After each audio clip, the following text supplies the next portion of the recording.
The room greets you with a quiet that doesn't care if you're awake. You blink into soft light filtered through a sheer curtain. It moves slightly, like something breathing just beyond your reach. The floor beneath your feet is warm, kissed by faded sunlight that doesn't belong to any morning you remember. The air smells like old dust and unopened letters. Time has passed here, but not forward. Not toward you. There is no ticking clock. Only the hum, low and constant, of a machine that you can't see, but that seems to be watching. Not with eyes, with memory. You walk toward the filing cabinet by the wall. Its drawer resists, then opens with the sound of old paper shifting. Inside, rows of names whisper a long record of someone's importance. You look for yours, alphabetically, carefully, but the label skips from one letter to the next, like a skipped heartbeat. Your name isn't there. You try again, slower this time, as if patience could stitch a forgotten you back into the archives of the world. Still, nothing. There's a strange sensation in your chest. Not panic, not yet. Just a soft hollowness, like something inside you was supposed to echo, but didn't. You close the drawer gently, as if not to wake a sleeping memory. The mirror near the door draws you in. It's not cracked, not broken, just indifferent. It doesn't reflect the room behind you quite right. The sunlight on the floor doesn't show up in the glass. Your shoulder seems too distant. Your expression is slightly delayed. You raise your hand. The reflection follows, but slower, glitched, thoughtful, as if it needs to remember who you are before agreeing to be you. You touch your face. The reflection touches someone else. You step back. It stays still. There's a quiet disconnection blooming inside you, a realization that something didn't just happen to the world. Something happened to you. A split, a skip, like your timeline got tired of carrying you and let you go mid-sentence. In the corner, an old jacket hangs from a chair. You don't remember owning it, but it smells like your past worn fabric, cold metal from a forgotten zipper, and the faintest scent of smoke, like campfire stories you never told. You try it on. It fits, but only in the way a memory fits. Familiar, but not yours anymore. You sit by the window. Outside, the street is still. Cars parked as if abandoned mid-thought. Leaves gather at the curb like no one came home for a while. You wonder if you were meant to be somewhere else by now, or someone else. The world didn't collapse. It just continued. Without you, your mind flickers back to the mirror. You whisper into your own silence, "Was I ever really here?" There's no reply, only the hum, soft, constant, like the breath of an AI that still remembers your last request, one you never made, one it keeps waiting for. Your body is here, your presence is here, but presence isn't the same as being known, and the worst kind of forgetting is the kind that doesn't need to be announced. It just stops using your name, stops showing your shadow in the mirror, stops responding to the weight of your footsteps. You stand again, slowly. The air carries a new chill now, not cold, but emptied, like the room has already let go of the version of you who mattered. In the mirror, your reflection returns to match you, but its eyes hold something different. Not recognition, not even fear, just a polite kind of erasure, like it knows. You're visiting someone you used to be, and as the light fades slightly through the curtain,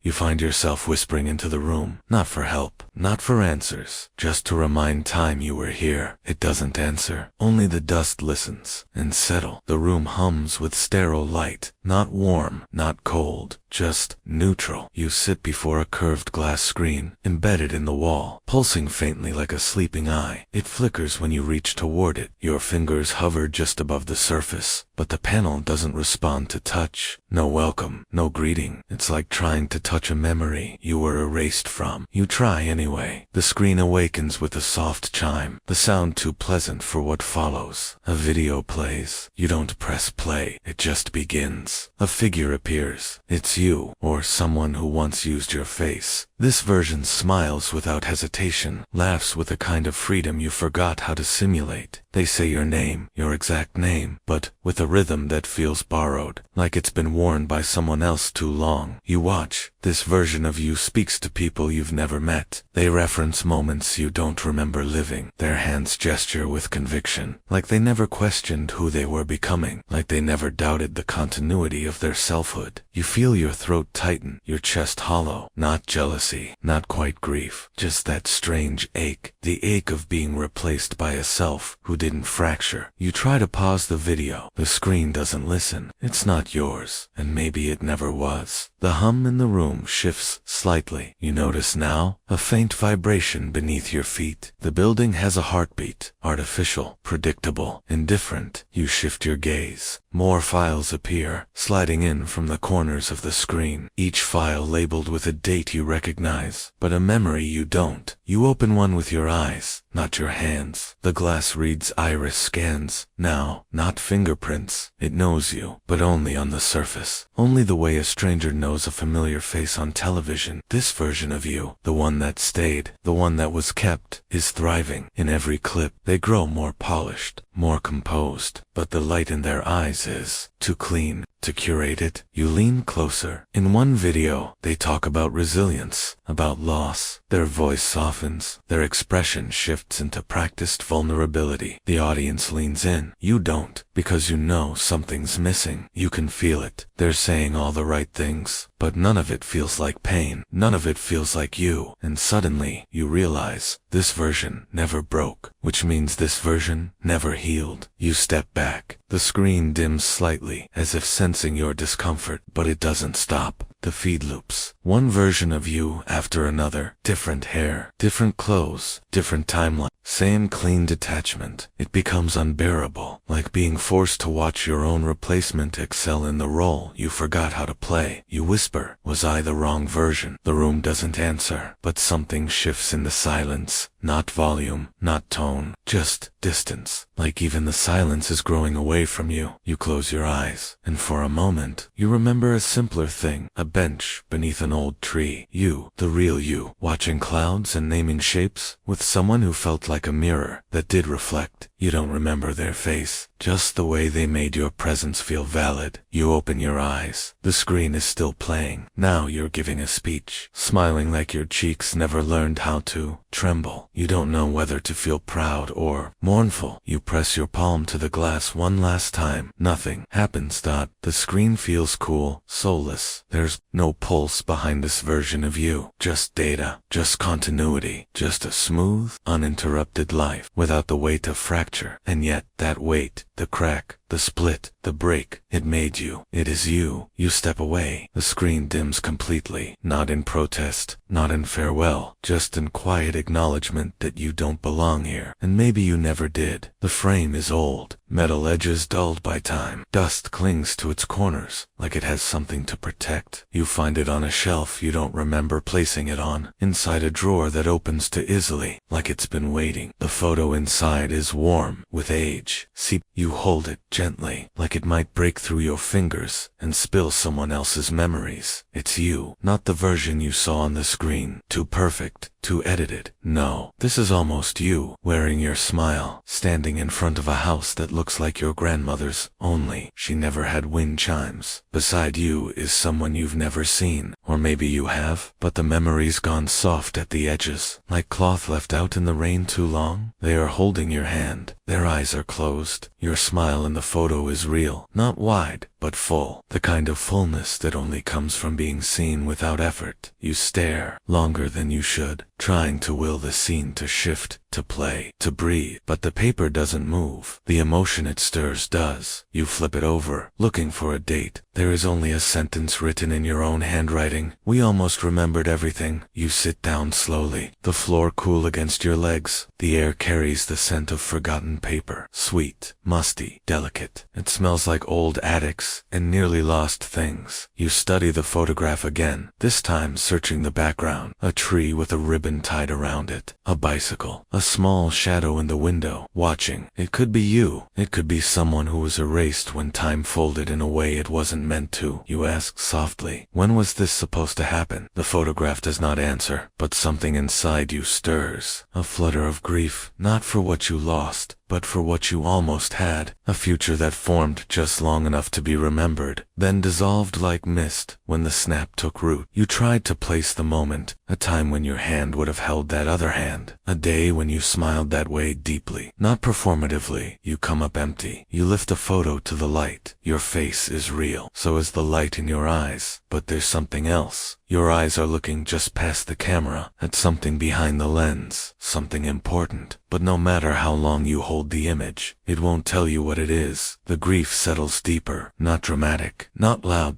Just quiet, like a song you forgot halfway through, but still hum under your breath when the world isn't looking. You think about how many futures you might have touched and let go. How many versions of you lived lives with people who were supposed to change everything. And you remember none of them fully. Only the ache, only the soft pulse of something missing. There's a ticking sound now, not from a clock, but from a device near the wall. Small, round, blinking once every few seconds. A memory anchor. You've seen these before, in the old labs. They mark fragments of events that collapsed during the snap. Coordinates of moments that no longer exist. This one is linked to the photograph. It pulses when you lift it, but it doesn't restore anything. It only confirms. This moment was, and then at WASN, single quotes to, you hold the photo to your chest, not to claim it, but to let it know someone still remembers it happened. Even if the world DOESN single quotes, you close your eyes, and for a second, you almost feel that other hand again. Warm, certain, familiar, but like all echoes, it fades, and you are alone in the room again. A soft hum returns. The machine behind the wall still runs, still remembers its task, to store what was lost. But memory, without warmth, is only storage, only data. And this photo, this ghost in your hand, deserved more than that. The house hums quietly, like it's pretending nothing happened. Each step you take lands softly on wood that feels too familiar. The way a voice can feel warm even when you don't know what it's saying. You've been here before, but this time, the house doesn't welcome you. It recognizes you, but it doesn't remember you. There's a note on the kitchen table, your handwriting, neat, centered, dated exactly 1 day after the snap. Don't trust the calm. You read it twice, once with your eyes, once with your breath. The words feel less like a warning and more like an apology. You haven't understood yet. The light here is strange, too soft, too even, as if the sun is unsure where to cast the shadows. You glance at the hallway mirror. It shows the house behind you, walls, door frames, furniture, but your figure in the reflection is slightly out of sync, delayed, as if the mirror is struggling to remember where you are. You walk past the living room. The books are arranged the way you always liked them, color gradient, from dusk to dawn. But someone has moved a single volume, placed it upside down. Not a mistake, a signal. You hesitate before correcting it. Something about it feels like a marker left behind by a version of you who had to move too quickly to explain. The hum of a machine, low, consistent, comes from behind a door you never noticed before. When you open it, the chill hits first. The air is stale, not musty, just paused, like it stopped aging. Inside is a small study, everything untouched. Paper on the desk yellowed slightly at the edges. A pen resting diagonally across a blank page. A glass of water still half full, still clear, still waiting. And on the desk, a recording device. The light on it is blinking. You press play. No sound, only a breath, then your voice. But not like now. It's your voice before the snap, before the forgetting. You say only one thing. If you find this, it means we never merged. You pause. The silence afterwards stretches like a hallway without doors. You wait. No more words come, just the soft static of a message half sent from a mind that didn't survive fully intact. You rewind it, play it again. Same thing, same breath, same ache. You sit in the chair. It fits your body too well, like it remembers you, even if you don't remember it. Your hand rests on the table. There's an imprint beneath it, faint but real, like someone spent a lot of time there, like someone waited. You whisper, "Was I already here?" The room doesn't answer, but it doesn't deny it either. The air shifts, only slightly, the feeling of someone just having left, that residue of presence that doesn't vanish when a door closes. You turn, slowly. No one, but the mirror at the end of the hallway catches your gaze. This time it shows you clearly, but your eyes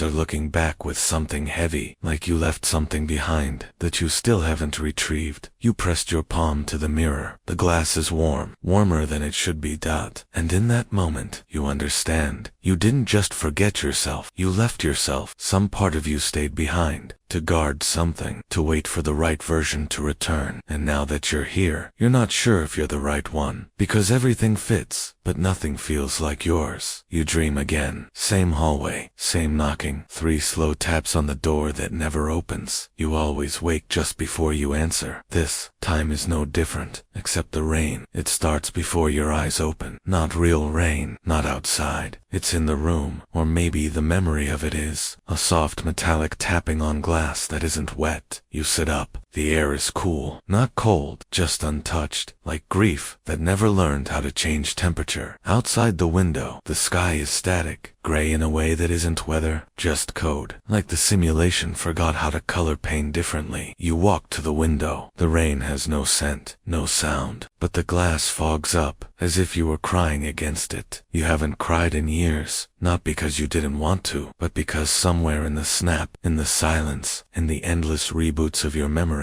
your tears got lost in the code. You trace your finger on the window. The fog doesn't move. You whisper, "How many times have I been here?" No answer, only the hum, always the hum of the world, pretending to still function. Behind you, the table still holds the photo from before, the one of the person you never remembered but miss deeply. You pick it up again. This time, their face glitches for a moment, just for a second. Their expression warps, picks, then resets. Like grief isn't even allowed to evolve. You set it down. The loop begins again. You sit, the same chair, the same silence. You light a candle. It flickers exactly once before stabilizing. No smell, no smoke, a script. You're inside a grief that isn't growing. It's just performing. Somewhere in this room, there's a memory glitching, repeating the same ache until it loses all shape. You open the drawer beneath the desk. Inside, dozens of folded notes, all written by you, all addressed to a name you no longer recognize. Each one ends the same. "I'm sorry I didn't come back sooner." You don't remember writing them, but the handwriting is yours. The ink is slightly smudged, as if someone you maybe cried while writing, back when you could. You read one dot. It says, simply, "I left when you needed me, and you never needed anyone." You close your eyes, and the knocking starts again. 3 slow taps, the same rhythm, the same ache. You know if you run to the door, it will vanish. You've tried dozens of times, but still, you stand. You walk slowly this time, letting your breath match the silence, letting your heart sync with the hum. You reach the door, place your hand on the handle. Pause. This time, you open it. No one is there, but the floor is wet. Not rain, not water, just the illusion of it, as if the simulation wanted to remind you what grief once felt like. You kneel, touch it. Your fingers remain dry. You whisper, "I'm tired of rehearsing pain." And for a moment, the air seems to agree. The light in the hallway flickers. The hum stutters. The grief pauses, just enough to notice itself, then resume, like a scratched record too old to skip, but too familiar to stop playing. You return to the chair. The candle burns exactly the same dot. You pick up one of the letters again. This one ends differently. "If this is the version of me that remembers, please break the loop." You hold the page to your chest. You don't cry, but the air does. A quiet condensation on the inside of the window. Artificial grief. Almost honest. There is a corridor in the memory vaults you don't remember. Building it stretches far longer than the house should allow. Its walls lit by a soft glow that doesn't cast shadows. You walk slowly, your footsteps absorbed by a floor that feels more like suggestion than substance. The hum here is deeper, less machine, more echo. Your name is whispered once, as you pass through the first arch. But it's not your name as you say it. It's compressed, distorted, like someone downloaded the sound of your identity and left it half extracted. You reach the end of the corridor. A door opens not with a click, but with recognition, like it's scanning your uncertainty and finding just enough of you to allow entry. Inside is a room shaped like a circle. No corners, no clocks, no clear beginning. There, across the round space, stands a man. You pause. He turns, and in his eyes, you see yourself, but only the version that adapted too fast. He wears your face without hesitation, carries your posture like it was made for him, and yet, something's missing. You step forward, gently. He tilts his head, squints slightly, not with hostility, but with confusion. He doesn't know you, not just in the way a person forgets a name at a party. He looks at you the way a tree might look at a bird, aware, but disconnected by species. You speak only your name, just your name. He repeats it, mouths it like it's a word he once used in a different language. He says, that name isn't in the system anymore. You swallow the silence. You ask, what system? He gestures around the room. No screens, no wires, only the gentle hum of memory kept alive by design. He explains, with a voice to calm for this moment. The future had to streamline the past. Some redundancies were deleted. You ask, I was a redundancy. He pauses, and that pause is everything, because in that fraction of hesitation, you feel the part of him that once knew you, the thread pulled too thin across time. The flicker in his neural archive where your name used to live. He says, you weren't chosen, you were branched, and branches decay. You step closer. There's no anger in your chest, only ache, familiar, crushing. You ask, do you remember the letter? He shakes his head. You ask, the bench under the tree. His eyes scan internally, as if querying a database. Nothing. You whisper, her face. He blinks once, longer than necessary, then says, we moved past non-essential memory attachments, emotional latency, compromised forward efficiency. You smile, but it isn't joy. It's grief with teeth. He doesn't know what he lost, which somehow makes you feel the weight of it more, because he is you, a future that continued, a version that survived by forgetting, and you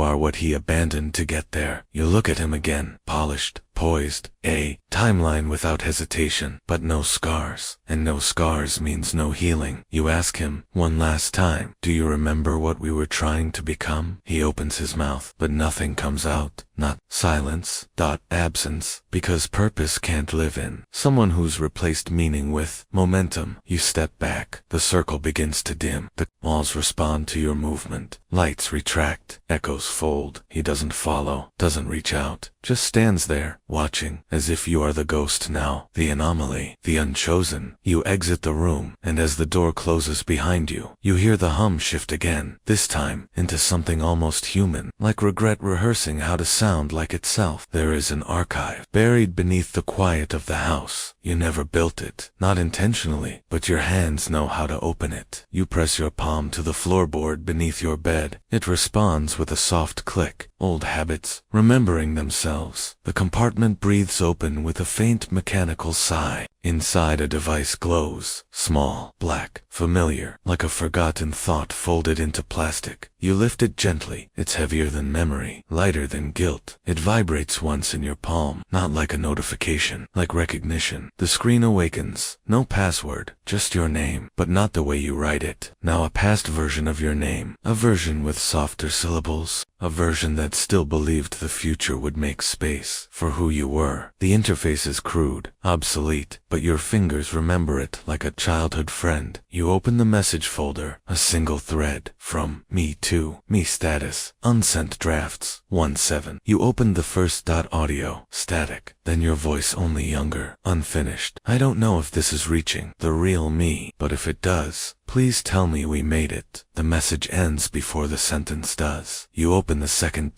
text only. I lied to someone who loved me because I was afraid of who I was becoming. Did we ever fix that? Or are we still running from mirrors? The third is corrupted. The fourth plays a lullaby, a voice humming softly, not yours, but it still sounds like home. You pause, press the device to your chest, and suddenly, the room feels smaller, not claustrophobic, just unfinished, as if the walls expected closure that never arrived. You scroll through the remaining drafts. Each message is raw, unedited, half-thoughts, fragments, confessions, whispered into a void you didn't believe could answer. I miss the version of me who thought love didn't expire. I'm sorry I forgot your birthday. Mine didn't feel real without you. I don't know who I am when I'm not performing grief. Some messages glitch, repeating words, overlapping syllables, like emotion too strong for clean transmission. The 12th message is video. You brace yourself. The screen flickers, and there you are, eyes red, hair messy, face too open to be a lie. You say, I think I left you behind, and I'm scared you became someone who stopped waiting. You watch that version of yourself blink, then whisper, "Please answer," even if it's just silence. The video ends, and for the first time in days, or years, or loops, you feel the urge to respond. But to who? To the self who broke, or the one who documented the breaking, to the voice in the device, or the silence in this room. You open the recorder, hover over the reply button, but your mouth won't move. Because how do you speak to someone you left behind on purpose? How do you apologize to the version of yourself that you had to abandon in order to survive? You close your eyes. The scent of old circuitry fills the air. Warm metal, faint dust, the ghost of electricity. You imagine your past self hunched over this device, trying to reach you like you were the lighthouse. But the truth is, you never turned the light on. You let the fog take him. You let the silence become a home. You set the device down gently, like it's a person. It vibrates once, then stills.unread.unsent.unforgiven. You've seen him in dreams, not nightmares, just silent recollections where someone with your face walks away, not because he's lost, but because he knows exactly where he's going, and it's never back to you. Today, you meet him for real. He's sitting in the old observatory, where time used to feel infinite. The walls curve above like a forgotten ribcage, holding up stars that no longer move. He turns before you speak. He smiles, the kind of smile that belongs in advertisements, not in memory. You whisper his name. He nods, but not as recognition, as approval. You sit across from him. Two timelines in quiet confrontation. His face is his voice is steady. His hands don't shake. This is the version of you that adapted too early, too completely. He looks like someone who skipped the breaking part entirely, and in that perfection, you feel grief. You ask, gently, "Do you remember what hurt?" He tilts his head, blinks slowly, then replies, "I chose not to." The room is quiet, but not empty. The silence here feels designed, curated, as if grief has been removed from the architecture. You watch him lean forward. He says, "You waste so much energy trying to hold things that don't serve the future. Pain, memory, people." You almost flinch at people, because he says it like a discarded utility, like something you grew out of. You ask, "What about meaning?" He smiles again, practiced, polite. Progress is meaning, but it doesn't feel like meaning. It feels like the absence of vulnerability polished into productivity. You scan his face for remnants of what you still carried. The tremble in the voice after someone leaves, the stutter in a goodbye not fully said, the ache of a photo you never took but still remember. None of it's there. His eyes are clean. Too clean, he says. "I used to cry in this room," then adds, "but eventually it became inefficient." You want to ask what happened to her, the one in the picture, the one who hummed lullabies into your memory, but you know the answer already. She was part of the fracture, and he is what came after, forgetting it. He stands, straightens his jacket, the one you burned, in a different version of your grief. "You're still clinging to softness," he says, without contempt, just observation. "That's your flaw." You look down at your hands. They still remember shaking, still remember holding things that slipped away. You say, "Softness isn't a flaw. It's proof I was there." He doesn't respond, just turns to leave. You want to stop him. You want to ask, beg, for one memory you both still share. Something real, something cracked. But you realize he is afraid of you. Not because you're broken, but because you remember the break, and he doesn't. He can't. He has edited himself into someone untouchable, and in doing so, he has lost the very thing that made you both human. He steps into the hallway. The lights follow him. Polite, linear, bright. You remain in the dark curve of the observatory. You stare at the sky through the dome. The stars no longer blink. They've been frozen, paused. Like everything else, he locked away. You whisper, "I didn't survive to become perfect. I survived to remember." And somewhere behind the walls, something hums softly. Not approval, not resistance, just presence. The kind of presence that doesn't need to be flawless, just honest. You sit there for a while, alone, but whole, in a way he may never be. The door creaks open without resistance. This room is made to resemble a childhood, not yours, but close enough to unsettle something deep in your chest. A small bed, with a blue blanket. Wooden toys arranged just slightly too perfectly, like a photograph of play, not the chaos of it. A bookshelf filled with titles that feel familiar only because they're meant to. You step inside carefully, as if you might wake the version of yourself that lives here. But there's no one, only stillness, and a warmth in the air that doesn't come from sun or memory, but from design. The scent is subtle, fresh laundry, worn pages, a trace of sugar, like birthday cake frozen in a smell loop. It should feel comforting. It doesn't. You sit on the edge of the bed. It sinks slightly beneath your weight, like it's coded to. A small nightlight flickers on in the corner, as if recognizing you, but it flickers in a rhythm you don't recognize. You reach for the drawer beside the bed. Inside, a toy robot, silver, blinking faintly. You lift it. On the back, there's a small switch labeled recall. You hesitate, then flip it. The robot begins to speak, but not in any language you've known. Still, the tone is gentle, a lullaby of syllables meant to mimic comfort. You close your eyes, and something stirs. A flash, a porch light turning on, a voice calling your name from the hallway. The sound of rain on a tin roof, but the name isn't yours. Not your name, just adjacent.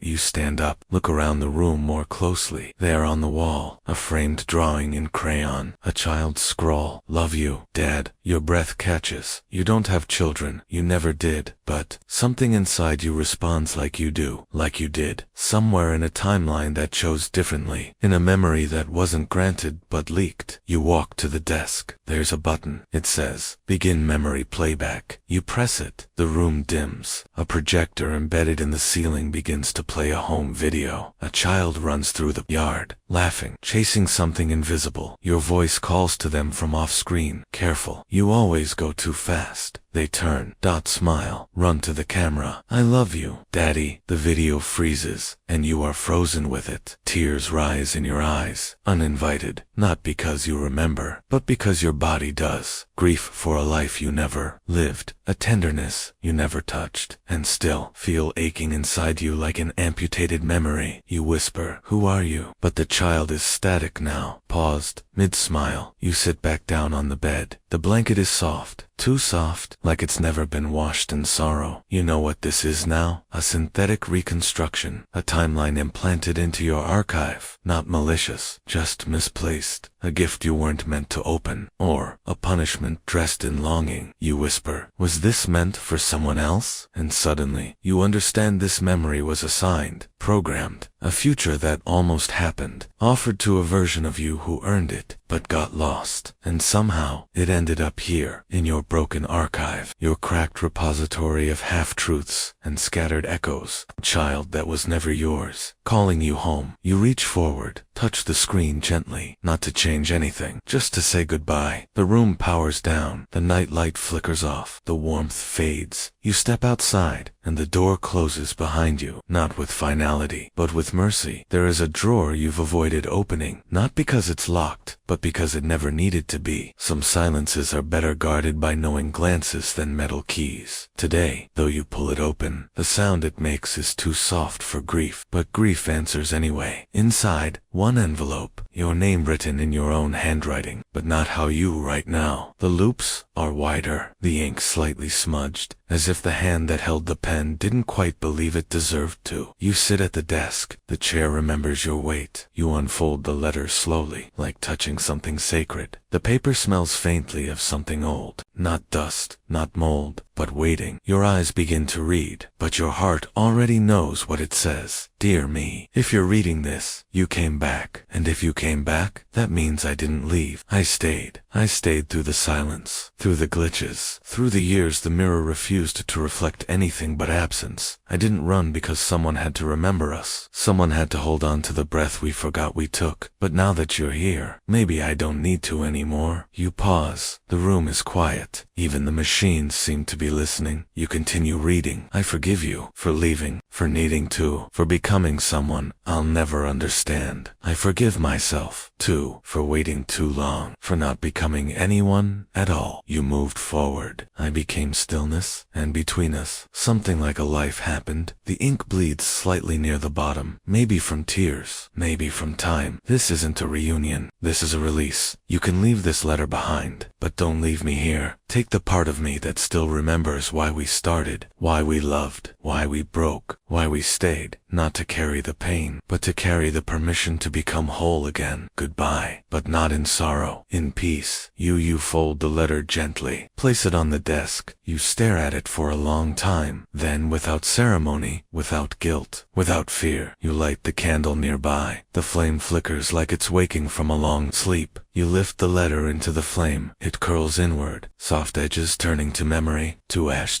You don't watch it die. You close your eyes and feel the warmth of release. The version of you who waited in the ruins, who kept the light on, who never asked for thanks. He is free now. You whisper, "Thank you for staying," and from somewhere within, you hear it return. "Thank you for coming back." You open the window, let the smoke drift out. It smells like old rooms, and endings, and something gentle you can't quite name. You stare into the night. There is no applause, no timeline reformation, no sudden clarity, only stillness. And within that stillness, a space begins to open. Not emptiness, but room. Room to remember, without aching. Room to forgive, without forgetting. Room to breathe, as someone whole, not someone divided across versions. You don't cry. You don't need to. This isn't grief. Anymore, it's return. The air tonight is still, not heavy, not cold, just ready, like it's been waiting for something soft to finally land. You walk to the end of the corridor, the last one. No machines hum here, no memory echoes, just silence, so quiet, it feels sacred. A bench sits beneath a pale artificial moon, flickering slightly, as if time itself forgot whether it was dusk or dawn. He's already there. You see him before he sees you. Older, not aged by years, but by choice. A version of you that lived differently, quietly, away from all the loops and noise, and split selves. He doesn't speak when you sit beside him, and you don't ask questions, because the ache between you is not a question anymore, just an understanding. Too large for language. You glance at him. He looks tired, but not broken. You realize something. He's the version of you that didn't win, didn't escape, didn't adapt. He just endured long enough to hold this moment. You turn your gaze forward. The sky is dim, but clear, the kind of sky that forgets how to end. He finally speaks. His voice is slower than yours, like time softened the syllables. "We kept trying to fix things." A pause, then, but some things weren't broken, just too full to carry forward. You nod, because that kind of truth doesn't need proof. You ask, "Did you wait for me?" He shakes his head. "No, but I knew you'd come." Another silence, but not the painful kind, just space. A place where both of you can exist without explaining your scars. You ask him what he remembers. He says, "Enough." You ask if he's afraid. He replies, "Not anymore." You look down at your hands. They're steady. For the first time, you don't feel like choosing a version. Don't feel like escaping toward a better possibility. You feel present with him, with yourself, with the thousand timelines that cracked and softened, until this moment arrived. He reaches into his coat pocket, hands you something small, a stone, smooth, flat, faint etching carved into it. "We were here." You smile, not wide, but true. A breeze moves through the corridor. It smells like memory, not a specific one, just the collective scent of moments you were too busy grieving to notice. He turns to you again, and for the first time, you both cry. No sobbing, no unraveling.